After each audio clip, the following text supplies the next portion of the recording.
چھانگا منگا کا نام تو آپ سبھی نے سن رکھا ہے اور یہ بھی جانتے ہیں کہ یہاں ایک مصنوعی جنگل ہے جو برطانوی دور میں بنایا گیا تھا، جس کا مقصد اس زمانے میں اسٹیم انجنوں کو ایندھن کے لیے لکڑی فراہم کرنا تھا۔ لیکن شاید آپ یہ نہ جانتے ہوں کہ اس علاقے کا نام چھانگا مانگا کیوں پڑا۔ ضلع قصور کے تحصیل چھانگا مانگا اپنی خوبصورتی کی وجہ سے بہت مقبول ہے۔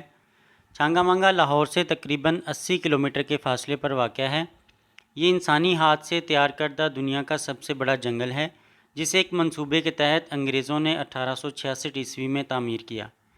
آپ یہ بات سن کر حیران ہوں گے کہ یہ نام دو ڈاکوؤں کے نام پر رکھا گیا، چھانگا اور مانگا، دو سگے بھائی جو کہ ڈاکو تھے اور شہریوں کو لوٹ کر اس جنگل میں چھپ جاتے تھے۔ ڈاکوؤں نے اس جنگل میں اپنے لیے ایک پناہ گاہ بنا رکھی تھی۔ پولیس کی مسلسل کوششوں سے یہ ڈاکو اسی جنگل میں پکڑ لیے گئے، جس کے بعد اس جنگل کو چھانگا مانگا کا نام دے دیا گیا۔